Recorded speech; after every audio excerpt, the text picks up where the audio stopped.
ज़्यादा एक बार फिर से आप सभी का अपने स्टडी ग्रुप चैनल आशीष पानी ट्यूटोरियल पर एक बार फिर से स्वागत करता हूं। दोस्तों, इस लाइव सेशन में हमने सीख लिया कि कैसे रिलेशन और फंक्शन के क्या क्या कॉन्सेप्ट थे, उसके थ्योरी को हम लोग बेहतरीन ढंग से सीख लिया है। अब इस लेक्चर में हम सीखेंगे कि कैसे किसी एक्सरसाइज को सॉल्व करते हैं और एक्सरसाइज को बेहतरीन तरीके से एक्सप्रेशन करेंगे। आप सभी इस लाइव सेशन में स्वागत है आप सभी का। एक बार फिर से लिंक को शेयर कर दीजिए। आइए चलते हैं सॉल्व करने के लिए। दोस्तों, आप सभी अपने अपने बुक खोल लीजिए। हम क्लास 11th एनसीईआरटी के चैप्टर नंबर 2.1 को सॉल्व करेंगे। चलिए दोस्तों, आप लोग बुक खोल लीजिए, जल्दी से क्वेश्चन पढ़िए, मैं सॉल्व कराता हूँ। देखिए दोस्त, प्रश्नावली नंबर 2.1 जो लोग हिंदी मीडियम की किताब लिए हैं एनसीईआरटी 11 के इंटरमीडिएट के बच्चे, वो लोग देखें। जो पहला वाला क्वेश्चन है 2.1 का पहला वाला क्वेश्चन है, मैं पढ़ता हूँ। यदि छोटे ब्रैकेट में x/3 + 1 y - 2/3 = 5/3 1/3 अगर दिया है तो x और y का मान पूछ रहा है। मैं लिखता हूँ क्वेश्चन को। दिया है पहला क्वेश्चन x/3 + 1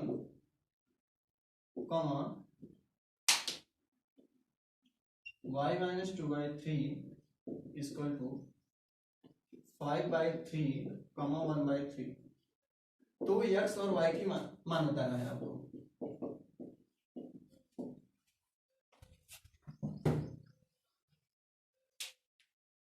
दोस्तों, कॉन्सेप्ट बताते वक्त हमने आपको एक बात बताया था, दो क्रमिक युग्म बराबर तभी होते हैं जब उनके प्रथम घटक के बराबर होता है और द्वितीय घटक के बराबर होते हैं। तो वो ऐसे क्रमिक युग्मों को हम बराबर क्रमिक युग्म कहते हैं। दोस्तों, इसमें दिया है कि दोनों क्रमिक युग्म बराबर हैं, तो x और y की मान ज्ञात करना है हमको। आइए देखते हैं। इसमें दिया है पहला क्रमिक युग्म ये है, ये एक क्रमिक युग्म ये है और ये है। इसका प्रथम घटक ये है और इसका प्रथम घटक ये है। अगर दोनों को इक्वल दिया है तो ये इक्वल तभी होंगे जब इसका प्रथम घटक इसके प्रथम घटक से, इसका द्वितीय घटक इसके द्वितीय घटक से बराबर होगा। तो अब हम बराबर करेंगे तो x/3 + 1 = 5/3। ये प्रथम घटक के बराबर हो गया। ये हमारा एक इक्वेशन बन गया। अगर हम इस इक्वेशन को सॉल्व कर देंगे तो हमारी x की वैल्यू आ जाएगी।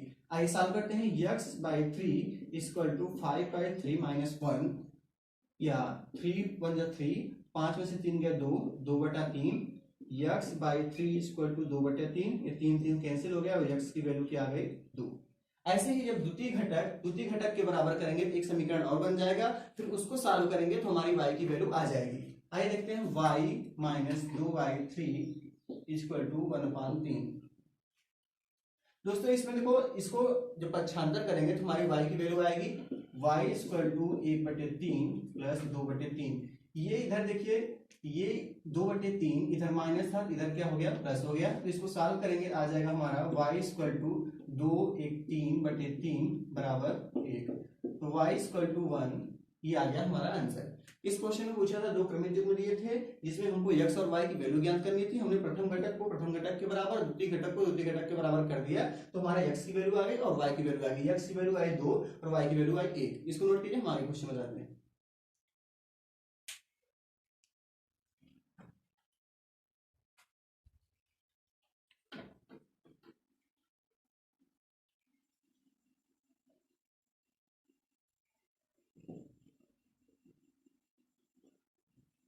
चलो फ्रेंड, सेकंड नंबर क्वेश्चन आप पढ़िए, हम सॉल्व कराते हैं।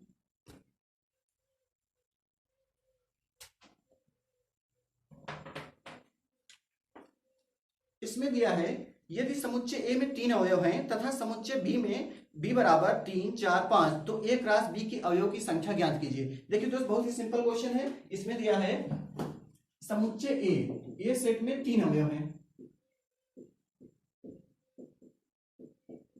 और सेट B = दिया है 3 5 7 और पूछ रहा है A क्रॉस B में अवयवों की संख्या बताइए। अवयवों की संख्या क्या होगी। दोस्तों, जब हम कॉन्सेप्ट बताते वक्त हमने बताया था, यदि किसी समुच्चय, पहले वाले समुच्चय में कोई अवयव p है और दूसरे वाले कोई समुच्चय में अवयव q है, तो a क्रॉस b में अवयव की संख्या p × q होगी। तो दोनों का गुणनफल कर दें तो उनमें समुच्चयों की संख्या आ जाएगी। तो देखिए दोस्तों,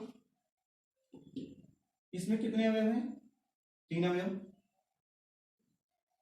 तो p की वैल्यू क्या है, p = 3 और q = है 1 2 3। तो इसको अगर हम गुणा कर लें तो क्या आ जाएगा, p q बराबर ये रहा हमारा सोल्यूशन दोस्तों। ये इसमें क्या पूछा था, इसमें दिया था ए में 3 अवयव है और बी में 3 5 7 दिया था, तो ए क्रॉस बी में अवयव की संख्या क्या होगी, तो हमने दोनों को गुणनफल कर लिया, क्या आ गया 9। तो क्या आया कि हमारा ए क्रॉस बी में अवयव की संख्या कितनी हो जाएगी 9। इसे नोट कीजिए, आगे बताते हैं।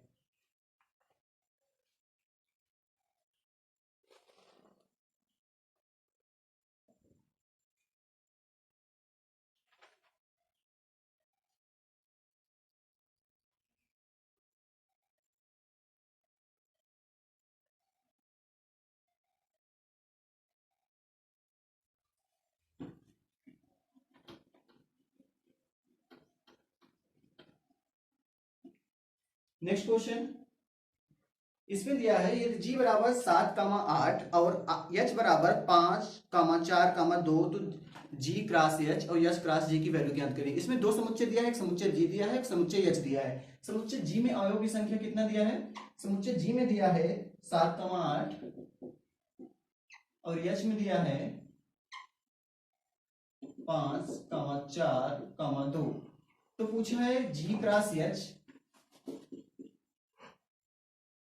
और h क्रॉस g ज्ञात कीजिए, दोनों की वैल्यू ज्ञात करनी है। आज दोस्तों इसको सॉल्व करते हैं। इसमें दिया है g की वैल्यू इतनी दी है, h की वैल्यू इतनी दिया है। मैं दोनों को सीधे सीधे लिखता हूं। h इक्वल टू दिया है 5, 4, 2। अब जैसे मान लीजिए हमको पहला वाला क्वेश्चन सॉल्व करते हैं। हम ये हमको निकालना है g क्रॉस h की वैल्यू निकालनी है। आइए तो क्या करेंगे, पहले इसकी पहले अवयव लेंगे, पहले वाले समुच्चय का पहला अवयव लेंगे और सभी के साथ इसका रिलेशन निकालेंगे, 5 के साथ, 4 के साथ और 2 के साथ। तो लिखेंगे हमारा क्रमिक युग्म बनाएंगे। पहला यक्स क्या है 7, तो यक्स के बाद y का मतलब y रिलेट करेगा किससे, यस से, तो 7, 5, फिर ऐसे 7 का 4 से, फिर 7 का 2 से, ये तो 7 की थी। ऐसे ही हम 8 को लेंगे, 8, 5, फिर 8, 4, फिर 8, 2। तो ये आई हमारी g cross h। g cross h में हमने क्या किया, प्रथम समुच्चय g के एक अवयव को लिया, फिर h के सभी अवयव से रिलेशन बताया, फिर इसके द्वितीय अवयव को लिया, फिर सभी रिलेशन बताया। तो इस प्रकार हमारा बन गया क्रमिक युग्म बनकर तैयार हो गया क्या, g क्रॉस h का। तो एक क्रमिक युग्मों का समुच्चय क्या हो गया, g और h का कार्तीय गुणन g क्रॉस h। अब हमको निकालना है h cross g। h cross g निकालेंगे तो क्या करेंगे, जैसे इधर से इधर जाते थे अब इधर से इधर आएंगे। तो क्या करेंगे, पहले 5 को लेंगे 7 के साथ, फिर 5 को लेंगे 8 के साथ, 5 को पहले 7 के साथ, फिर 5 को 8 के साथ। अब 5 का हो गया, अब लेंगे 4 को, हम 4 को 7 के साथ, फिर 4 को 8 के साथ।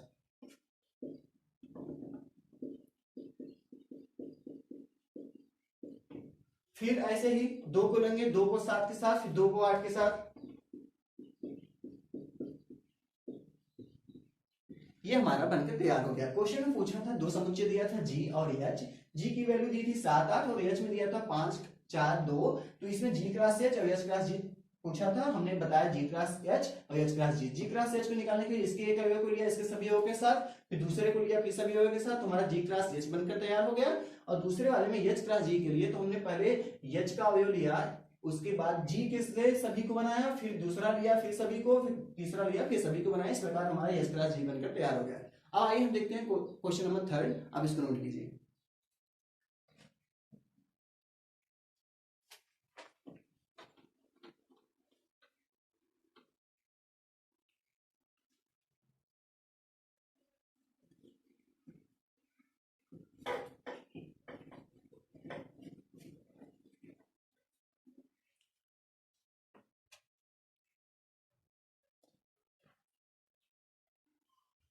क्वेश्चन नंबर 4 में लिखा है, बतलाइए कि निम्नलिखित कथनों में से प्रत्येक सत्य है अथवा असत्य है। यदि कथन असत्य है तो दिए गए कथन को सही बनाकर लिखिए। कथन क्या दिया है, आइए लिखते हैं। दिया है पहला कथन दिया है, यदि p बराबर m cross n, m comma n और q बराबर n कॉमा n, तो P cross Q is equal to M comma N और यन कामा यम। ये दिया है, पूछ रहे हैं सही है कि गलत है। अगर कथन असत्य है तो उसको सत्य बनाकर लिखना है। आइए देखिए दोस्तों, इसमें क्या दिया है, इसमें एक समुच्चय दिया है P यम कामा यन और Q दिया है यन कामा यम। इसमें P क्रॉस Q की वैल्यू दिया है ये। आइए P क्रॉस V की वैल्यू देखें, निकालें। क्या यही आता है? P क्रॉस Q मतलब पहले P का एक अवयव लेंगे और Q के सभी अवयव से रिलेशन निकालेंगे। तो यम से पहले यन का, फिर यम से यम का। देखें ऐसा दिया है क्या? यम से यन दिया है, हाँ चलिए ठीक है। फिर यम से यम दिया है क्या? यन से यम दिया। ये मिस्टेक कर दिया, इसलिए ये कथन क्या हो गई? असत्य हो गई। और इसको सत्य कैसे बनाएंगे? आइए फिर से बनाते हैं। P cross Q is equal to M से यन में तो यम कामा यन, फिर यम से यम में तो यम कामा यम, फिर अब यन लेंगे यन से यन में तो यन कामा यन, फिर यन से यम में तो यन कामा यम। आप सोच रहे होंगे कि क्या यन और यन लिखा जा सकता है? हाँ लिखा जाता है। ये क्रमिक युग्म है, समुच्चय नहीं है। अगर समुच्चय ऐसे होता यन कामा यन तब ये राउंड होता, तब इसको ऐसे ही लिखना पड़ता है, लेकिन ये क्रमिक युग्म है इसलिए ये सत्य है। आइए नेक्स्ट क्वेश्चन देखते हैं।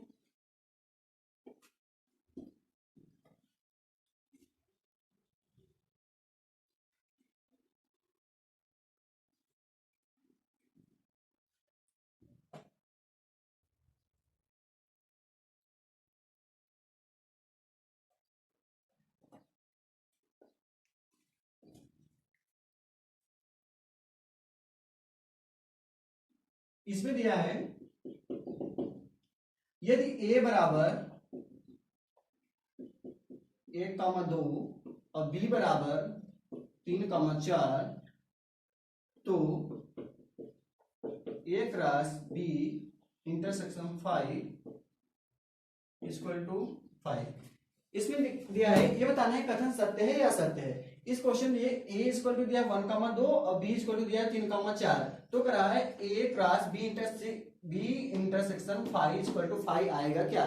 तो पहले तो बता दो यहाँ 5 मतलब क्या होता है। 5 मतलब हमने बताया था, 5 मतलब नल सेट, मतलब जो रिक्त समुच्चय जिसमें कोई अवयव ना हो। जैसे क्यों ब्रैकेट बना रहे हो, उसके अंदर कोई अवयव नहीं रहे, तो ऐसे समुच्चय को क्या कहते हैं? 5 कहते हैं। इसमें कह रहा है पहले b क्रॉस 5 निकालते हैं हम। b इंटरसेक्शन 5 निकालेंगे तो क्या आएगा? b और 5 में कोई अवयव मिल रहा है, तो जो 5 में कोई अवयव है नहीं तो मिलेगा क्या? तो इसलिए हमने b इंटरसेक्शन 5 की भी वैल्यू क्या लिख दिया? केवल ब्लैंक। अब आता है a क्रॉस b इंटरसेक्शन 5 की वैल्यू क्या आएगी?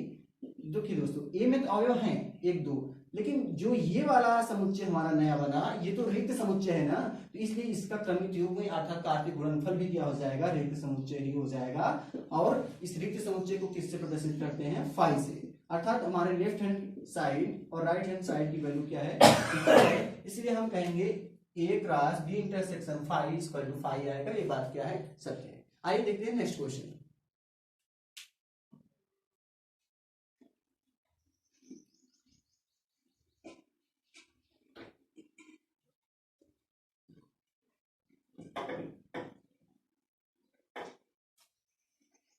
अब क्वेश्चन नंबर 5 को देखते हैं। क्वेश्चन नंबर 5 में है यदि a equal to -1 comma n। Question number 5 में दिया है एक समुच्चय दिया a की वैल्यू दिया है -1 कामा 1। तो आपको वैल्यू निकालनी है a क्रॉस a की। जब हमने अपनी पुरानी वीडियो में बताया था, उसमें जब कॉन्सेप्ट बता रहे थे उसमें हमने बताया था कैसे अगर कोई समुच्चय दिया हो तो उससे कैसे a क्रॉस a निकालते हैं, या a क्रॉस a। त्रिगुणन भी बताया था, द्वितीय गुणन भी बताया था। तो आइए दोस्तों सॉल्व करते हैं। अगर आप पुरानी वीडियो हमारी नहीं देखे हैं, इसकी पहले वाली वीडियो, तो पहले जाकर आप उसकी वाली वीडियो को देख लीजिए, उसमें और अच्छे से आपको क्लियर हो जाएगा। आइए देखते हैं, सॉल्व करते हैं। पहले तो a क्रॉस a से निकालने से पहले हम ये बताएंगे a क्रॉस a कैसे निकाला जाता है। तो a क्रॉस a निकालने के लिए एक बार और हम a लिख लेते हैं, -a कामा a। अब दोस्तों इसका एक अवयव लेंगे और इसके सभी अवयव से निकालेंगे तो क्या आएगा? -1 कामा -1, एक क्रमिक युग्म बन गया। फिर -1 को लेंगे इसके साथ, -1 कामा 1, जो क्रमिक युग्म बन गए। अब a को लेंगे फिर इसके साथ माइनस एक, यहाँ क्या है 1 -1, फिर 1 को लेंगे 1 के साथ, तो 1, 1, ये तो बन गया हमारा a क्रॉस a। अगर हमको निकालनी वैल्यू किसकी है, a क्रॉस a की, तो क्या करेंगे, अब हमारा ये वैल्यू आ गई। अब इसके एक एक अवयव को लेंगे, अब इसके एक एक अवयव से बनाएंगे, पहले इसको लेंगे फिर इसके साथ, फिर इसको लेंगे इसके साथ, फिर इसको लेंगे इसके साथ, फिर इसको लेंगे इसके साथ, फिर इससे इससे और ये इससे और ये इससे चला जाएगा। आइए बनाते हैं a क्रॉस a। अब ये पहला अवयव क्या है इसका, -1, -1, ये चला जाएगा किसके साथ, -1 के साथ, तो आ जाएगा इतना। फिर -1, -1 चला जाएगा 1 के साथ। अब ये तो हो गया -1, -1 का। अब इसको लेते हैं -1, -1 का, -1, 1 इसके साथ चला जाएगा, -1, 1, ये तो इतना था ही, अभी इसके साथ लगेगा तो -1 आ जाएगा। फिर यही चीज -1, 1 किसके साथ बनाएगा, 1 के साथ। फिर इसका भी हो गया, अब इसको लेते हैं -1, -1, 1, यहां आ जाएगा -1, फिर 1, -1 ये चला जाएगा इसके साथ 1 के साथ। फिर अब इसको लेते हैं 1, 1 को, तो 1, 1 एक बार -1 के साथ, एक बार 1, 1 के साथ, 1, 1 एक बार माइनस के साथ, फिर 1, 1 एक बार प्लस के साथ। तो ये हमारा बनकर रेडी हो गया क्या, a क्रॉस a। पहले हमने क्या किया, a क्रॉस a को निकाला, इसको 2 बार लिखकर, फिर a क्रॉस a को निकालने के लिए हमने फिर इसके साथ जो हमारा a क्रॉस a आया था उसके साथ फिर से a के साथ हमने क्रमित युग्म बना दिया, तो हमारा बनकर रेडी हो गया क्या, a क्रॉस a। आइए देखते हैं नेक्स्ट क्वेश्चन, इसको नोट कीजिए आप। तो 1.5 सेक्शन तक है, कितना एक्सरसाइज है, 2.1, 2.2, 2.3।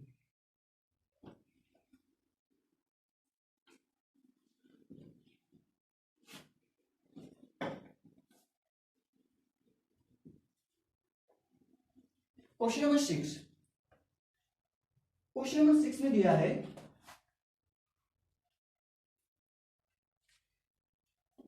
क्वेश्चन नंबर 6 दिया है a cross b equal to,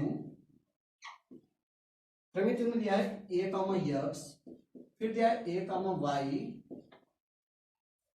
फिर दिया है b, x, फिर दिया है b, y। तो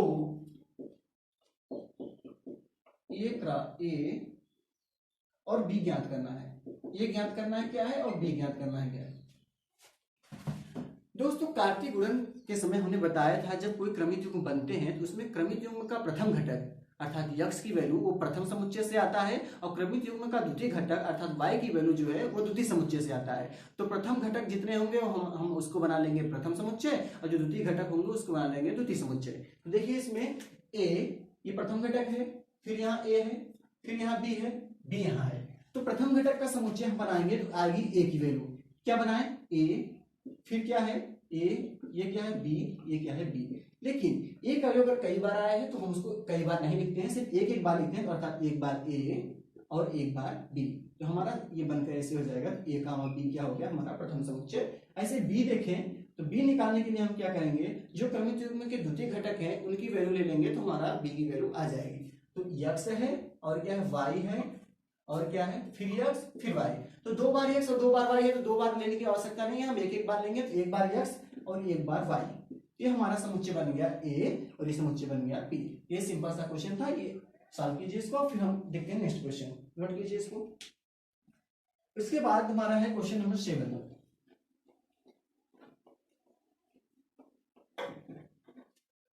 क्वेश्चन नंबर 7 में है, मान लीजिए एक समुच्चय दिया है a इक्वल टू 1, 2 और b इक्वल टू दिया है 1, 2, 3, 4 और c इक्वल टू दिया है 5, 6 और d इक्वल टू दिया है 5, 6, 7, 8। तो सत्यापित करना है।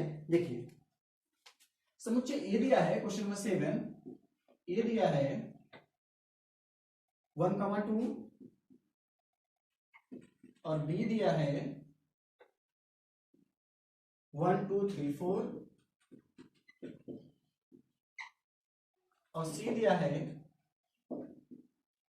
5, 6 और d दिया है 5, 6, 7 और 8 सत्यापित करना है हमें, अर्थात सिद्ध करना है।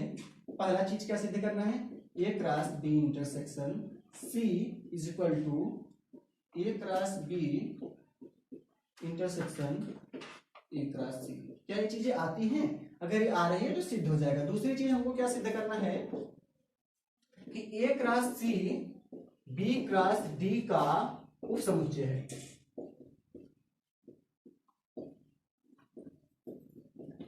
आइए पहले एक सिद्ध करेंगे फिर दूसरा सिद्ध करेंगे। इसमें पहली चीज क्या दिया है, A cross B intersection C equal to A cross B intersection A cross C. क्या ये आ रहा है, इसको प्रूव करना है हमको। देखिए पहले लेफ्ट हैंड साइड लेते हैं। लेफ्ट हैंड साइड में क्या निकालना, ए क्रॉस बी इंटरसेक्शन सी। तो ए क्रॉस बी इंटरसेक्शन सी तभी निकाल पाएंगे, ये तो हमारे पास है, ठीक है। बी इंटरसेक्शन सी कहीं कहीं है नहीं है, तो क्या करेंगे, पहले हम बी इंटरसेक्शन सी निकालेंगे। बी इंटरसेक्शन सी का मतलब क्या होता है, आप पहले वाले चैप्टर में पढ़े होंगे कि समुच्चय बी और समुच्चय सी में जो दोनों अवयव मिलेंगे वही बी इंटरसेक्शन सी है। तो बी और सी में आई देखिए कोई अवयव मिलते हैं क्या, इसमें है 1 2 3 4, इसमें 5 6, कोई अवयव मिलते हैं क्या, नहीं मिल रहा है। तो कोई अवयव नहीं मिल रहा है तो हमारा रिक्त समुच्चय आ जाएगा, ब्लैंक सेट आ जाएगा। फिर ए क्रॉस बी इंटरसेक्शन सी से अगर हम निकालें तो ए में तो अवयव है लेकिन बी में नहीं है, तो ए क्रॉस बी इंटरसेक्शन सी का जो आएगा वैल्यू वही भी क्या आ जाएगा, ब्लैंक अवयव, क्योंकि ये इसके साथ बन नहीं सकता, इसलिए ये भी क्या आ जाएगा, ब्लैंक। अर्थात इसकी वैल्यू 5 आई थी और इसकी वैल्यू क्या आ गई, 5। ये तो हमारी थी लेफ्ट हैंड साइड। अब हम निकालेंगे right hand side. Right hand side में देखें क्या निकालना है, पहले ए क्रॉस बी, तो पहले हम ए क्रॉस बी निकालते हैं। ए क्रॉस बी कैसे निकालेंगे, ए के एक एक अवयव को उठाएंगे और बी के एक एक अवयव के साथ क्रमिक युग्म बनाएंगे। आइए ए का एक अवयव क्या है, 1 के पहले 1 के साथ, फिर इसका लेंगे 2 के साथ, फिर इधर 3, फिर इधर 4, क्रमिक युग्म बनाते हैं। तो 1 का 1 के साथ 1, फिर 1 का 2 के साथ 1, 2, फिर 1 का 3 के साथ 1, 3, फिर 1 का 4 के साथ 1, 4। ये तो अभी 1 का बनाया, अब 2 से स्टार्ट करेंगे, 2, 1, 2, 2, 3 और 2, 4। 2, 1, फिर 2, 2, फिर 2, 3, फिर 2, 4। ये हमारी वैल्यू किसकी आई, ए क्रॉस बी की। अभी हमको क्या निकालना है, A cross C. A cross सी निकालने के लिए हम क्या करेंगे, ए की एक एक अवयव को लेंगे और सी की एक एक अवयव के साथ क्रमिक युग्म बनाएंगे। तो ए का पहला अवयव क्या है, 1 को लेंगे 5 के साथ, फिर 1 को लेंगे 6 के साथ। तो हमारा बनेगा 1, 5, फिर क्या बनेगा 1, 6। एक अवयव हो गया। दूसरे अवयव को उठाएंगे, फिर सी के एक एक अवयव से क्रमिक युग्म बनाएंगे। 2, 5, 2 को फिर 6 के साथ, तो 2, 5, फिर 2, 6। ये तो हो गया ए क्रॉस सी। अभी हमको निकालना क्या है, A cross B intersection A cross C. A cross B intersection A cross C, अर्थात ए क्रॉस बी के कार्तीय गुणन में जो अवयव आए हैं और ए क्रॉस सी के कार्तीय गुणन में जो अवयव आए हैं उनमें से जो मिल रहा होगा, जो कॉमन होगा, उसको हम लिखेंगे। ये बताता है इंटरसेक्शन। आइए देखते हैं दोनों में कुछ मिलता है क्या। 1, 1 इसमें है क्या, नहीं है। 1, 2 है क्या, नहीं है। इससे देखते हैं 1, 5 है कहीं इसमें, नहीं है। 1, 6 कहीं है, नहीं। 2, 5, 2, 6 दोनों नहीं है। अर्थात इसके क्रमिक युग्म के इसके जितने क्रमिक युग्म हैं और इसमें जितने क्रमिक युग्म हैं, दोनों में एक ही क्रमिक युग्म ऐसे नहीं है जो दोनों में मिल रहे होंगे। तो क्या करते हैं, इसके इंटरसेक्शन की वैल्यू क्या आ गई, एक रिक्त समुच्चय आ गया, नल सेट आ गया। इसको हम रिप्रेजेंट करते हैं इससे 5 से। हमने देखा लेफ्ट हैंड साइड की वैल्यू 5 आई और राइट हैंड साइड की वैल्यू 5 आई, अर्थात दोनों की वैल्यू अगर इक्वल आ रही है, left hand side equal to R H S, right hand side आ रही है, अर्थात ये वैल्यू हमारी, ये क्वेश्चन क्या हो गया हमारा, प्रूफ हो गया। तो हेंस प्रूफ। ये था पहला पार्ट, हमने प्रूफ कर दिया कि दोनों की वैल्यू इक्वल आ रही है, इसलिए पहला चीज सही है। दूसरा वाला प्रूफ करना है, तो पहला वाला नोट कीजिए, हम दूसरा वाला बताते हैं। देखिए दूसरे वाले में हमें जरूरत पड़ेगी ए क्रॉस सी की, तो ए क्रॉस सी हम ऐसे ही बनाए रखेंगे। उसके बाद बी क्रॉस डी की जरूरत पड़ेगी, तो बी क्रॉस डी और निकाल लेते हैं।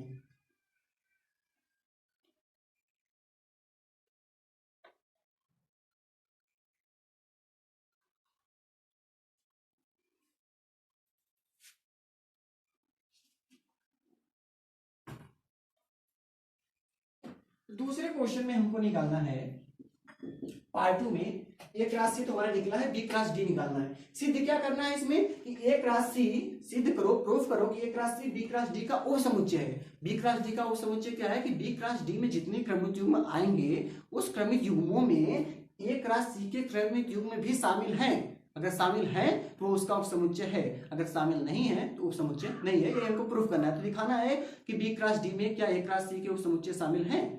पहले बी क्रॉस डी निकालते हैं। तो बी क्रॉस डी की वैल्यू क्या आ जाएगी, बी क्रॉस डी क्रमिक युग्म निकालना तो आप सीख ही लिए हैं। तो बी क्रॉस डी का मतलब क्या कि बी के एक एक अवयव को डी के एक एक अवयव के साथ क्रमिक युग्म बनाना है। तो बी के पहले एक अवयव को उठाएंगे, उसके बाद डी के सभी अवयव को लेंगे, फिर इसके दूसरे अवयव को, फिर इसके सभी अवयव को, फिर ऐसे ऐसे करते चले जाएंगे। तो बी के पहला अवयव क्या है 1 का 5 के साथ बनाना है, 1,5, फिर 1,6, फिर 1,7, फिर 1,8। 1 का हो गया, 2 का बनाते हैं 2,5, 2, 6, 2, 7, 2, 8, 2, 5, 2, 6, फिर 2, 7, फिर 2, 8। ऐसे 2 का हो गया। अब फिर 3 को लेंगे, 3, 5, फिर 3, 6, फिर 3, 7, फिर 3, 8, ये 3 का हो गया।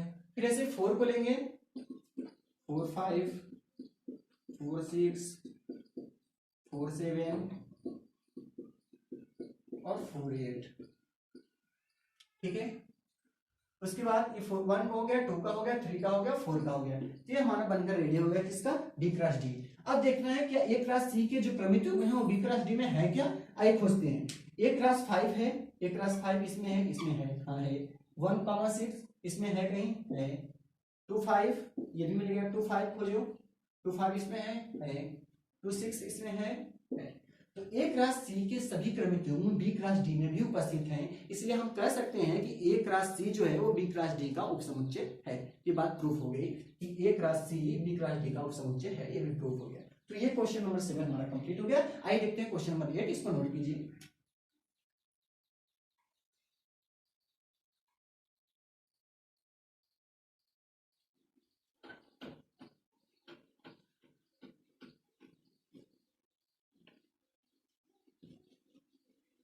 जो बातें आपको न समझ में आए वो कमेंट बॉक्स में जरूर लिखिएगा।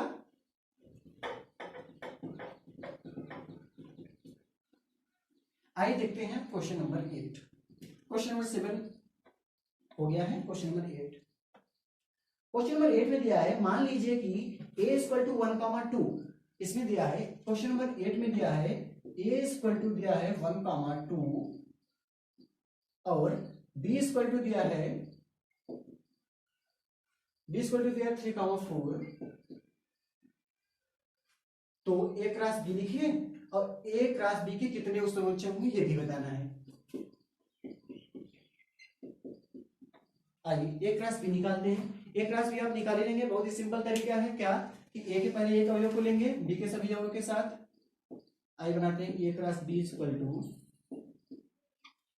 1,3।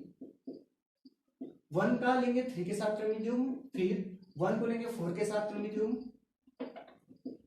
1,4। फिर ऐसे 2 को लेंगे 3, 2 को लेंगे 4। ये तो हमारा बनकर रेडी हो गया। अब बात आती है, इसमें पूछ रहा है ए क्रॉस बी के कितने उपसमुच्चय होंगे। तो पहले तो निकालें इसमें कितने क्रमिक युग्म होंगे। तो क्रमिक युग्म का फार्मूला क्या है, P × Q। क्रमिक युग्म का फार्मूला है PQ मतलब क्या, यदि समुच्चय A में A में P अवयव हैं और B में Q अवयव हैं, तो दोनों में क्रमिक युग्मों की संख्या क्या हो जाएगी, PQ। लेकिन और यदि दोनों में क्रमिक युग्मों की संख्या PQ है तो उस समुच्चयों की संख्या क्या हो जाती है, 2 पावर PQ। ठीक है, 2 पावर PQ। तो इसमें PQ की वैल्यू कितनी आई, 1, 2, 3, 4 आई है। ऐसे ही तो और उस समुच्चय की संख्या कितनी हो जाएगी, उस समुच्चय की संख्या हो जाएगी 2 पावर PQ। 2 पावर PQ की वैल्यू क्या है, 4। ये हो गया हमारा आंसर। कभी कभी इसको सॉल्व करके भी लिख देंगे तो 2, 4, 8, 16 आ जाएगी। जैसा दिया हो ऐसा आप लिख लीजिएगा। आइए अब देखते हैं क्वेश्चन नंबर 9।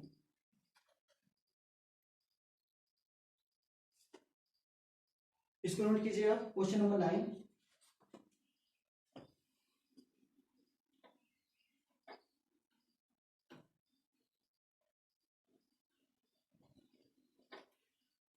क्वेश्चन नंबर 9 पढ़ते रहिए आप लोग। क्वेश्चन नंबर 9 में लिखा है, मान लीजिए ए और बी दो समुच्चय हैं। इसमें दिया है क्वेश्चन नंबर 9 में क्या दिया है, यदि ए और बी कोई दो समुच्चय हैं और उसमें दिया है n equal to 3। n equal to 3 मतलब n में ए में समुच्चय ए में आने वाली संख्या क्या है 3 और n बी इक्वल टू दिया है 2। फिर क्या कहा, यदि इसमें कुछ क्रमिक युग्म दिए हैं, दिया है x, 1 और क्या दिया है y, 2 फिर z, 1। कहा ये सभी अवयव जो तीन अवयव दिए, ये जो तीन क्रमिक युग्म दिए हैं, कहा ये a क्रॉस b में है, a क्रॉस b में है। तो कहा है a और b को ज्ञात कीजिए यदि x और y और z भिन्न भिन्न अवयव हैं। इसमें दिया है कह रहा है a में 3 अवयव हैं और b में कितने अवयव हैं 2 अवयव हैं। तो एक कह रहा है तीन क्रमिक युग्म दिया है x, 1 y, 2 और z, 1। ये कह रहा है a क्रॉस b में है, तो a और b को ज्ञात कीजिए। देखिए दोस्त, इसमें क्या है, जो हमने एक बात सीखा है कि क्रमिक युग्म में जो प्रथम घटक होता है वो प्रथम समुच्चय का अवयव होता है, जो द्वितीय घटक होता है द्वितीय समुच्चय का अवयव होता है। तो इसमें प्रथम घटक में क्या है x, y और z। कितने घटक हैं 1 2 3, तीन अलग अलग संख्या है और इसमें क्या रहा है समुच्चय a में 3 अवयव भी हैं और हमको मिल रहा है 3 दिख भी रहा है, तो हम मान लेंगे कि a का समुच्चय क्या है x, y, z। कहां से पाया हमने, प्रथम घटक से। ऐसे समुच्चय b का मतलब क्या है, b में कितने अवयव हैं 2, इसमें दिख कितने रहे 1 2 1, अर्थात 2 प्रकार की संख्या दिख रही हैं, तो b में भी कितने अवयव हैं 2। ये हमारा मिल गया सिंपल सा क्वेश्चन। हमने a को समुच्चय निकाला प्रथम घटक को लेकर और b को निकाला द्वितीय घटक को लेकर। ये हो गया हमारा क्वेश्चन नंबर 9। आइए देखते हैं क्वेश्चन नंबर 10।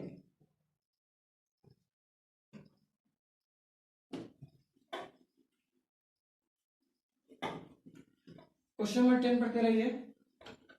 क्वेश्चन नंबर 10, इसमें दिया है कार्तीय गुणन एक रास ए में 9 अवयव हैं। इसमें दिया है एक रास ए में 9 अवयव हैं।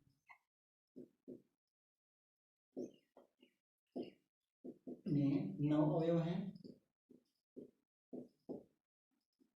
और जिनमें -1, 0 भी है और 0, 1 भी है। तो समुच्चय ए ज्ञात कीजिए और एक रास ए भी ज्ञात कीजिए।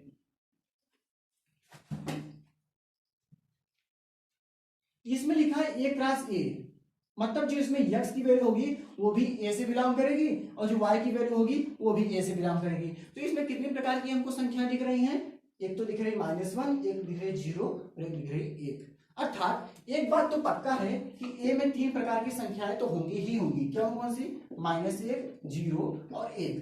अगर मान लीजिए 3 प्रकार की ही संख्याएं a में हैं, तो एक रास a में कितनी संख्याएं होंगी, गुणा कर लेंगे। a में 3 है, p की वैल्यू p है, 3 है, p की वैल्यू क्या है 3। समुच्चय एक रास ए से ही रिलेशन बन रहा है, अर्थात इसमें p है इसमें भी p है, ठीक है।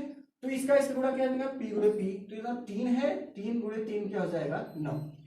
मतलब एक रास ए में 9 अवयव होने चाहिए, अगर इसमें 3 अवयव है तो इसमें 9 अवयव है भी, ये बताया भी है। तो हम मान लेंगे, ये बात कंफर्म हो गई कि ए में कितने अवयव ही हैं 3 अवयव। कौन कौन से, -1, 0, 1।